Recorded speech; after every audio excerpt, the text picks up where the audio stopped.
ആണവ നിലയത്തിന് കേരളം സ്ഥലം കണ്ടെത്തണമെന്നാവശ്യപ്പെട്ട് അൽപാക്കം ആണവ നിലയം ചെയർമാൻ ചീഫ് സെക്രട്ടറിക്ക് അയച്ച കത്ത് മീഡിയ വണ്ണ്. ആശങ്ക വേണ്ടെന്നും നടന്നത് പ്രാരംഭ ചർച്ചയെന്നും വൈദ്യുതി മന്ത്രി കെ കൃഷ്ണൻകുട്ടി അറിയിച്ചു.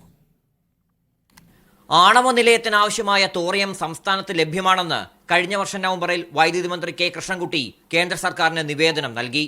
പിന്നാലെ ആണവ നിലയം സ്ഥാപിക്കാനുള്ള സാധ്യതകൾ പഠിക്കാനായി വൈദ്യുതി വകുപ്പ് additional chief secretary KR Jyothilal അടങ്ങിയ സംഘം ഭാഭ അറ്റോമിക് റിസർച്ച് സെന്റർ സന്ദർശിക്കുകയും ചർച്ചകൾ നടത്തുകയും ചെയ്തു.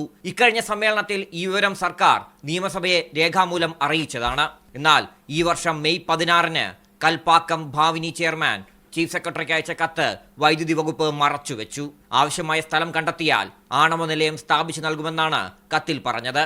ഈ മാസം 15-ന് മുംബൈയിൽ ന്യൂക്ലിയർ പവർ കോർപ്പറേഷനുമായി KSEB ചെയർമാൻ ബിജു പ്രഭാകർ ആദ്യഘട്ട ചർച്ചയും നടത്തി. ചർച്ചകൾ സ്ഥിരീകരിച്ച മന്ത്രി കെ കൃഷ്ണൻകുട്ടി എല്ലാവരുമായി സമവായത്തിലെത്തിയാൽ മാത്രമേ പദ്ധതി നടപ്പാക്കൂ എന്നാണ് അറിയിച്ചത്. പിന്നെ ഈ നയം ഞങ്ങൾ ആരെങ്കിലും ഇലക്ട്രിസിറ്റി ബോർഡ് മാത്രം തീരുമാനിക്കേണ്ടതല്ല, ഗവൺമെന്റും പൊതുവെ പബ്ലിക്കും ഒക്കെ കൂടി തീരുമാനിക്കേണ്ടതല്ലോ. നമ്മുടെ ഈ നാട് ആലോചിച്ചു. നിലവിൽ 13,000 കോടി രൂപ മുടക്കിയാണ് സംസ്ഥാനം പുറത്തുനിന്ന് വൈദ്യുതി വാങ്ങുന്നത്. 2030 ആകുമ്പോഴേക്കും ഇത് 25,000 കോടിയാകുമെന്നാണ് KSEB ചെയർമാൻ നിരത്തിയ കണക്ക്. ജലവൈദ്യുത പദ്ധതികൾ നിർമ്മിക്കാനുള്ള കാലതാമസം ആണവ നിലയത്തിന് ഉണ്ടാകില്ലെന്ന വാദവുമുണ്ട്. അതിരപ്പള്ളിയിൽ 650 ഏക്കർ സ്ഥലമടക്കം ആണവ നിലയത്തിന് KSEB സ്ഥലം കണ്ടെത്തിയിട്ടുണ്ട്. ജനസാന്ദ്രത കൂടിയ കേരളത്തിൽ ആണവ നിലയത്തിനെതിരെ പ്രതിഷേധമുണ്ടാകുമെന്നത് ഉറപ്പാണ്. ഭരണപക്ഷത്ത് നിന്ന് തന്നെ അതുണ്ടാകാനുള്ള സാധ്യതയും വലുതാണ്. മീഡിയ 1 തിരുവനന്തപുരം.